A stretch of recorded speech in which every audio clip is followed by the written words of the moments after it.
ధనవంతులు కావాలంటే కుబేరుడి కటాక్షం కావాలి అంటారు. అయితే లక్ష్మీ కుబేర హోమం ఎందుకు అంత శక్తివంతం? లక్ష్మీదేవి సంపద ఐశ్వర్యానికి అధిష్టాన దేవత, కుబేరుడు ఆ సంపదను కాపాడే దేవులోక ధనాధిపతి. ఈ ఇద్దరు శక్తులను కలిపి చేసే హోమమే లక్ష్మీ కుబేర హోమం. హోమంలో జపించే కుబేర మంత్రాలు మన చుట్టూ ఉన్న ధనశక్తిని ఆకర్షిస్తాయి. అగ్ని ద్వారా ఆ శక్తి మన ఇల్లంతా వ్యాపిస్తుంది. అదే హోమం యొక్క అసలైన మాయ.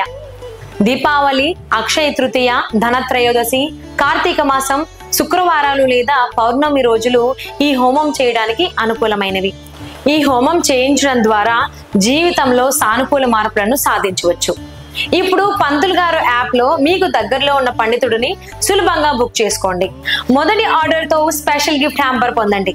మీ లక్ష్మీ కుబేర హోమాన్ని మరింత విశేషమైనదిగా చేయండి.